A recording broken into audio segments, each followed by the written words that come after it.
Suspense.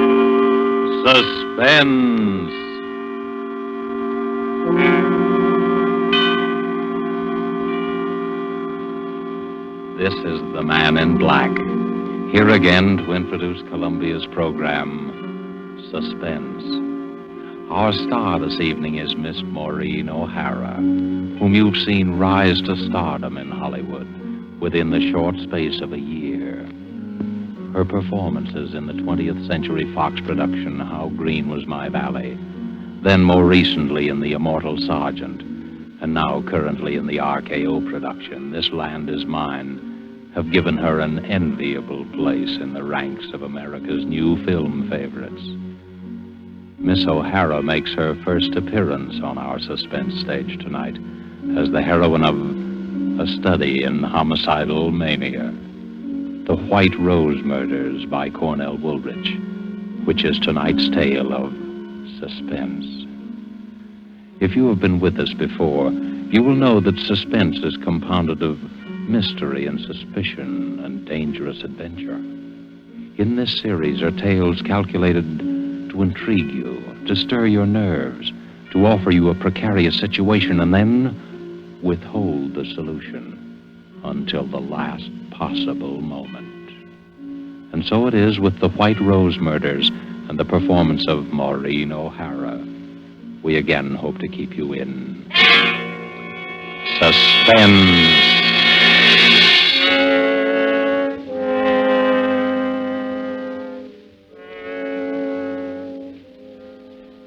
He stood there waiting. He knew that presently they would come out of the second-rate dance hall, out into the dimly lit street. He listened a while and smiled as the orchestra played that tune inside. And then they came out, the two girls, and still he waited, close enough to hear what they were saying. Well, I'll see you at the office tomorrow, Sally. Oh, I don't know how I'll get up. It's after 1 o'clock. 6 hours sleep. Oh, I'll be dead tomorrow. Me too. Oh, gosh, I gotta have at least 8 hours or I'm no good at all.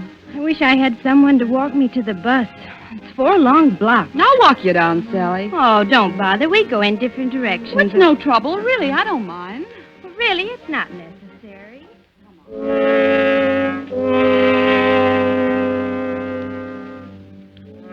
In the narrow alley that divides the dance hall from an ugly office building, he stood smiling. Just a little inside the alley, he stood stiffly against the wall, his head back, eyes closed, arms straight down, and in his left hand, a white rose. Well, all right then, Sally.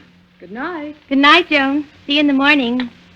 Dum, da, da, da, dum. Da, da, da, da, da, da, dum. Dee. Oh, I hope I don't have to wait long for the bus. Who are you? Keep away. Keep away from me. Let me go. Let me go.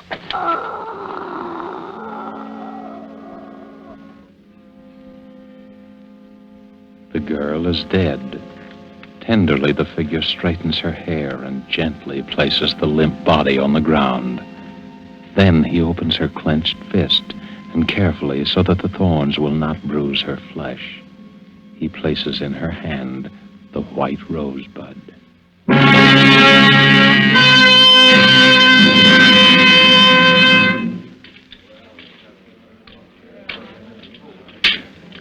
Pardon me, my good man. Is it true that you are the famous detective Terence Riley? Huh? Oh, Jenny, I didn't see you come in. Well, now that I'm here, how about offering to buy a cup of coffee for the girl you're going to marry? If you can ever get up enough nerve to ask her. Oh, it's no use, Jenny. I guess we better call it quits. I'm just a dick on the homicide squad, and that's all I'll ever be. And I'm a rich debutante. We don't belong together. Oh, you've been reading too many of those romantic stories, Terry. What is it this time? What's wrong? Yeah, they call him the White Rose Killer, and he's got to be caught. There's a general demotion coming on if he isn't, and that's all I need to get back into uniform. Oh, don't worry, darling. You always look good in blue. Yeah. Just to match the way I feel. Tell me more about the White Rose Killer. What's he like? That's the stumble. He He could be anybody. No one's ever seen him except the dead, and they don't talk about it afterwards. Just slips out of the shadows and kills and then slips back again. How many has he murdered? 4. And he's not through yet. It's going to be one of those chain things if he's allowed to keep on. Are you sure it's always the same one? Yeah, that part of it we're sure of. The same touch, the same way of operating every time. How do you know that? Well, it's a rose. A white rosebud. Death rose. Puts it into each victim's hand after he kills her. Her? Yep. It's always a woman. A young woman between 19 and 23. What's behind it? Do you have any idea? Well, I'm not sure. But here's what I figured out. You know what a rose stands for. Symbolically, I mean. Why, yes, it's the flower of love. The white rose, the bud, has another meaning.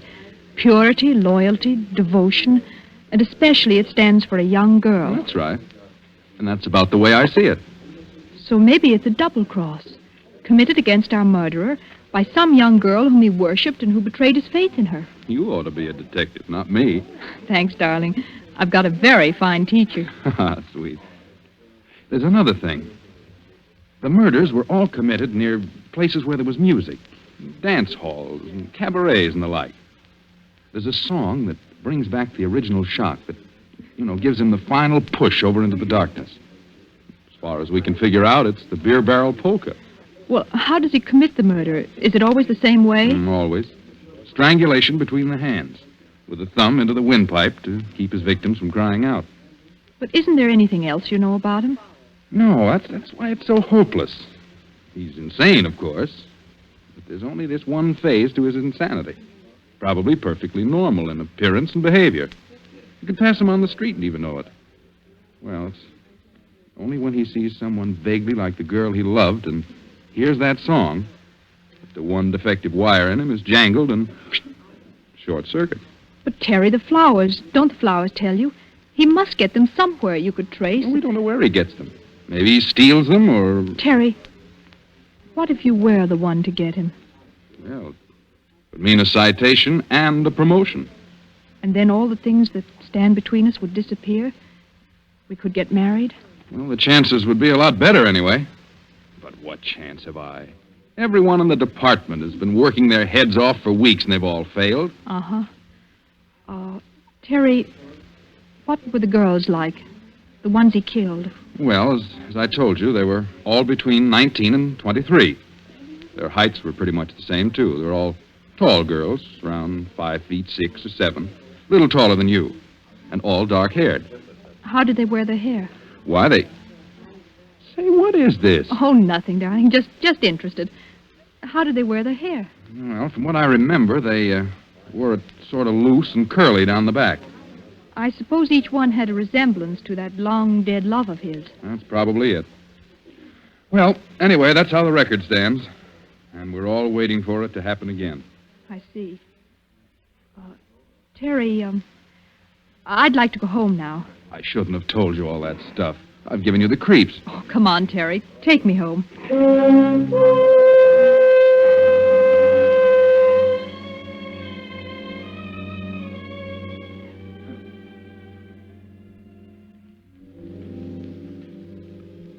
Later, Jenny stands by the window in her room, looking out, thinking. She doesn't move for a long time. Then suddenly, quickly, she goes to her closet and begins to rummage through her many pairs of shoes. Carefully, she picks one pair with 3-inch heels. 5'6" or 7. Then she walks quickly to the dresser, opens a drawer, takes out a comb, and starts redoing her hair. One loose and curly down the back. Well, here we go. Edward! Yes, miss? Is the car ready? Yes, Miss Virginia. I've been waiting for you. Let's go before Mother sees me. Your mother's been looking for you, miss. I hope you didn't tell her. No, Miss Virginia, I didn't. Good. Come on, Edward. Where do you wish to go, Miss Virginia? The Starlight Dance Hall on Grove and 2nd Street. The Starlight, miss? Yes, Edwards, that's the place. I wouldn't go there unescorted if I were you, miss. It's one of the worst places in the city. Has a very bad reputation. The Starlight Dance Hall, Edwards. Very good, miss. Very good.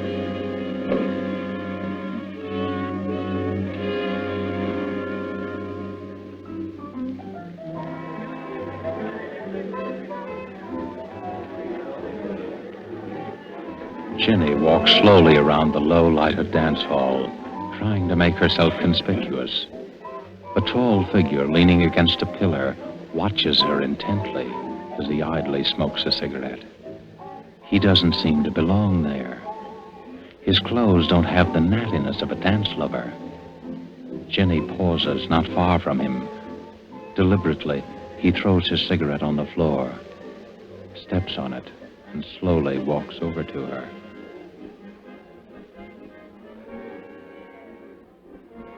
Hello. Oh, hello. You're not with anyone, are you? Oh, no, I'm alone. I thought so. I've been watching you all the time. Have you? I haven't seen you dance yet. I don't know anyone here. How about dancing with me, then? All right. Come on. Let's go out on the floor. Do you come here often? No. I never go to the same place twice. You don't? Why? I'm always looking for new faces. I'm restless. Do you find the faces you're looking for? Listen.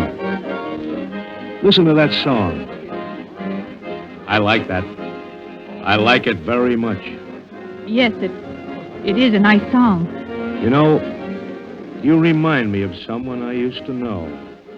I'm trying to think who. I do? Yeah. You mind if we stop dancing and go over and get a drink? No, let's go. Oh, look. They sell flowers here. Yes, I see. I'll get you some. What kind would you like? Oh, any kind. You pick it out. All right. Let's see. There's something kind of innocent and young about you. Different from most of the girls that come here. Can't we stay here a little longer? It's intermission now. They won't play again for 10 minutes. Come on. But I like it here. Let's stay a little while longer. Well, then let's go down for some air. We can come back in a few minutes. Come on. But, We'll be back before the music starts. oh, you're hurting my arm. Am I? I'm sorry.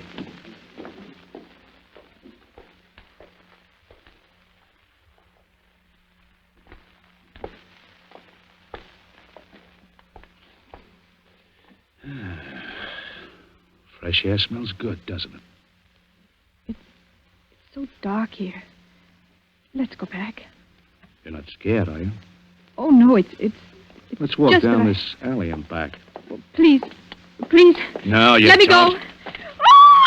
Thanks. That's a lovely necklace, beautiful. Why, you're just a cheap. Shut up. All you wanted was my necklace. So long, beautiful. Look out. What's the matter? Behind you, look. Holy. She's dead. A girl. Murdered. With a white rosebud in her hand.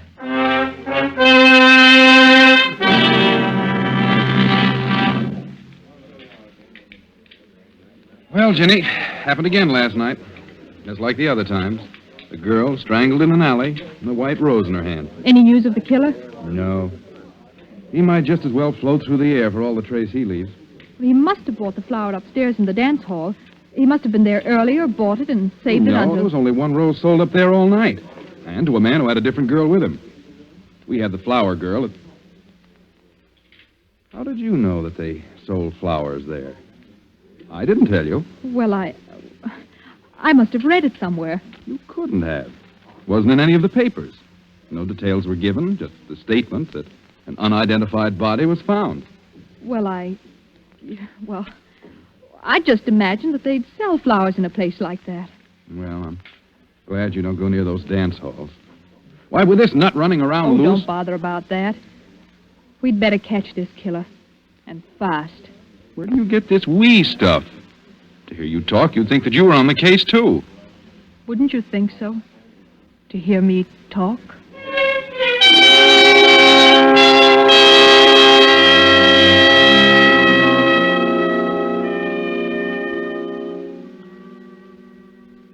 Again, Ginny tours the low dives, hunting for the white rose killer. Her search carries her to the waterfront. And as she walks past each dingy bar, she listens to the jukebox music.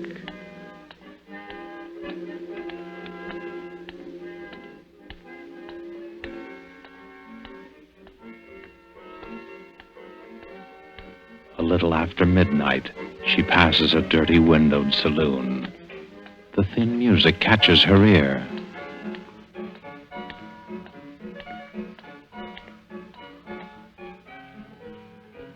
She pauses and listens, her eyes alive for some sign, some indication of the person she's looking for.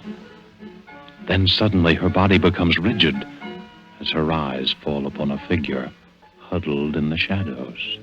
Someone's watching me. Slowly, she starts to walk up the street. Behind her, the heavy tread of a man's footsteps keep pace with hers. It's a quiet tread, unhurried but deliberate. For several blocks, it keeps the exact distance. Jenny starts to walk faster. I've got to know if he's really following me. The man quickens his pace. Jenny starts across the street. The man follows. She's sure now, sure that the man is following her. She fumbles for something in her purse. Her hand closes around a gun. If he tries anything, I'll shoot.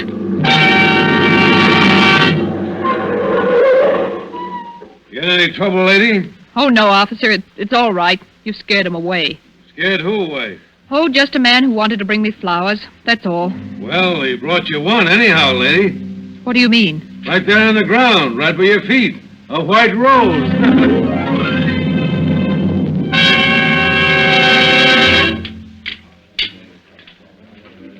Coffee, Mabel. Sure, coming right up.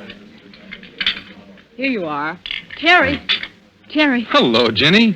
Sit down. Thank you. Say, what's the matter with you? Look, darling, read the gossip column in this paper.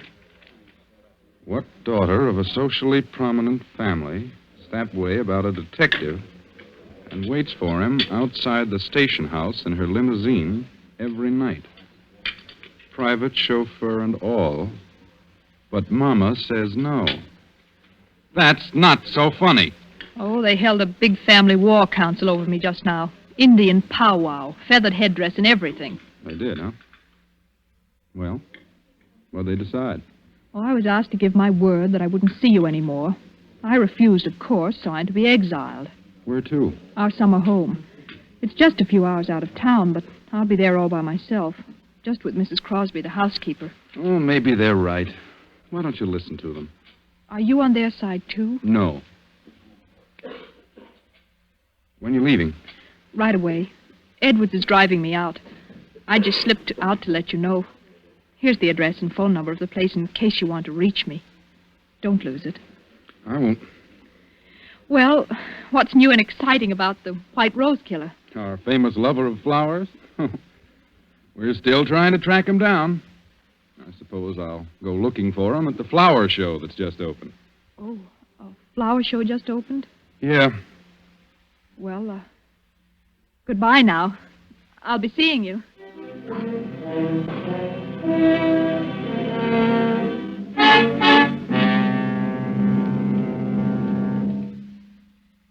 What floor is the flower show, please? 3rd floor, miss. 3, please.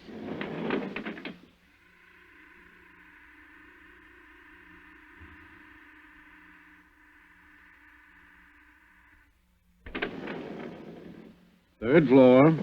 Where's the rose display, please? To your left, over there. See where the man in the gray coat is? In the gray coat? Oh, yes, thank you.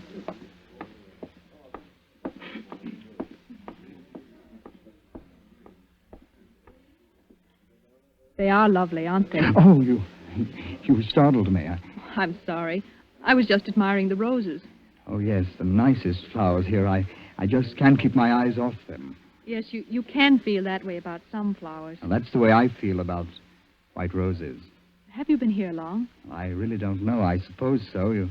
You see, I've come here every day since the show opened. I like to be near the roses, the white roses. Those big ones are nice.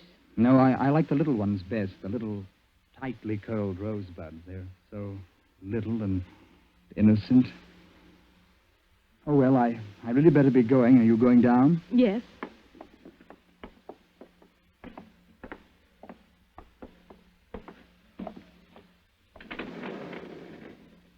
Down, please. Here, miss, I took a rose for you. Thank you.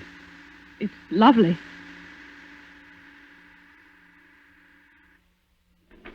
Would you care to have a drink with me? Why, yes, thank you. I know of a little place a block or two down there. They have nice music. We'll go there. All right, whatever you say.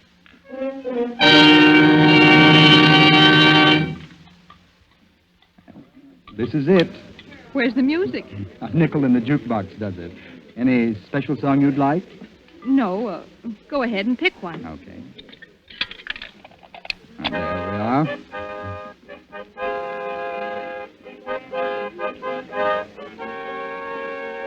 Oh, that's my favorite song. Reminds me of a girl I used to know. Oh, excuse me, I want to powder my nose. I'll be right back. Do you mind? No, of course not.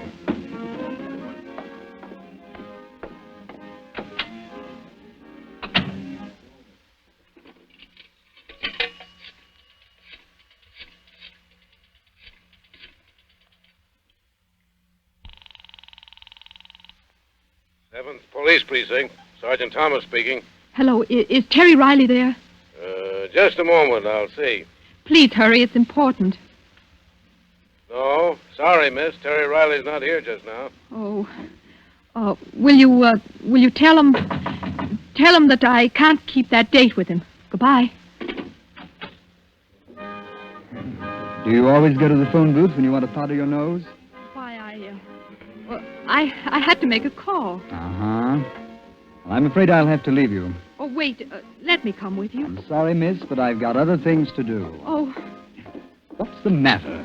that car, someone that knows me. Let's get away from here. That's just what I'm going to do. So long, lady. Wait, please don't go. Miss Virginia. Miss Virginia.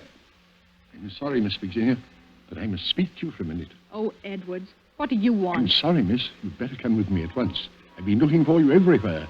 Your mother's been taken seriously ill. Mother? Where is she? She's out at the country place, miss. I drove her there shortly before dinner. She wanted to pay you a surprise visit. Oh, I believe the shock of not finding you there upset her, miss. is she very bad? She had the doctor with her when I left. Mrs. Crosby has gone away for the day. Your mother needs you, miss. Well, let's go. Hurry, Edwards, please. Right, miss.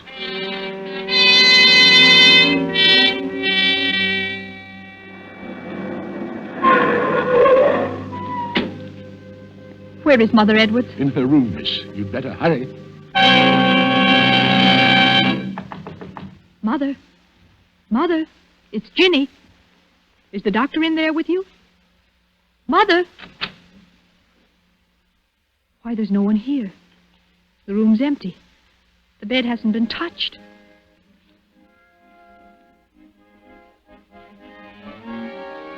Edwards, what are you doing? Merely playing a song, miss. A favorite of mine. A favorite? Yes, Miss Virginia. Where's Mother? She's in the city, miss. You lied to me. I'm afraid I did, Miss Virginia. Why are you locking the door? You know why, Miss Virginia. It can't be. You're not the... The White Rose killer. But you see, I am, Miss Virginia. Driving you and your family around day after day. Sitting there right in front of you all the time. It was amusing to watch you hunting for me. Hunting for someone you saw several times a day. It can't be. You're not insane. Of course not. Who said I was? Edwards, you know I'm not the girl who betrayed you. Yes, I know that. Well, then unlock the door and let me out. Please, Edwards. I've killed 5 times. I've never regretted it. I'm going to kill you, Miss Virginia. Why, Edwards? Why? Because you've been so clever. Too clever. You made yourself look like her, the girl who deceived me. I could have killed you the day you first went out looking for me, but I had to be careful. Oh, I almost caught you that night at the waterfront, the night I dropped the white rose when that police car came. Edwards, I've never done you any harm. Your sweetheart, Terry. He loves you, doesn't he? Yes. That's good, because now you won't be able to deceive him like my girl deceived me. Keep away, Edwards. Keep away or I'll... You thought you'd use your gun, eh? Well, don't think I was fool enough to overlook that. I took your gun out of your purse. It won't do you any good to kill me, Edwards. I didn't have anything to do with it. No, and you're not going to have a chance to break another man's heart like she broke mine. Jenny, where are you? Terry! It won't do you any good to call to him. He can't get in here without breaking down the door. Keep away from me. Terry! It'll be too late then, because I'm going to kill you now. Jenny, where are you? Terry! Just let me get my hands on that pretty white throat. Oh, keep away. Keep away from me. Terry! Stop! Jenny, are you all right? Yes, Terry, I'm all right. Oh, take it easy. Here, sit down. Oh, Terry, I was so scared. There was nobody here but Edwards and I. How did you know where I was? Oh, it was simple. You were supposed to meet me at the coffee shop. You never broke an appointment, and when you didn't show up, I called the number you gave me. You told me the housekeeper was here all the time, and when there was no answer, I got suspicious and came down. Besides, when I got a message down at headquarters that you had to break a date with me, I knew something was wrong. Are you sure you're all right? Yes, I'm, Terry, look. On the floor beside Edwards. A white rose. Must have fallen out of his pocket. That was meant for me. Oh, Terry, it's all crushed. Yeah. Crushed and dead. Just like the white rose killer.